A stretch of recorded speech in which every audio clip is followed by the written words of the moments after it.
Filoni, ce qui me rassure, c'est juste le fait qu'il va, je pense, laisser plus de liberté aux créatifs. Il va laisser beaucoup plus de liberté pour la suite des projets. Je suis parti de cette théorie où, en fait, il faut confier des projets à des gens qui sont pas spécialement fanatiques ou fans de Star Wars. Voilà, faut un œil nouveau pour chaque projet, faut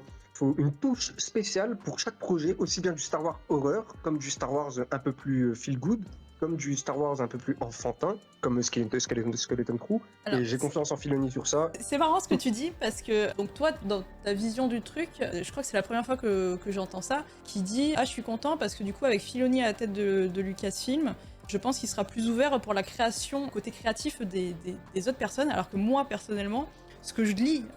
sur les réseaux, j'ai l'impression que toutes les personnes qui sont contre la venue de Filoni à Lucasfilm, c'est justement pour souligner le fait que, alors pour reprendre un petit peu les termes que j'ai lus, il est un individualiste, limite un peu égoïste quand il raconte des histoires, c'est qu'il s'approprie tout. Non mais moi je suis pas d'accord avec ça non plus, hein. Je veux dire, pour moi, je pense qu'il va réussir à faire la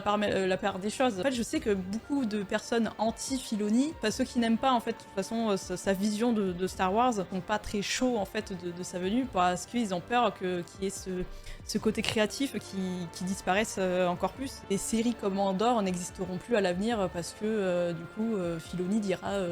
non en gros de ce que j'extrapole un petit peu le truc, mais en gros c'est plus ou moins ce qu'il en ressort.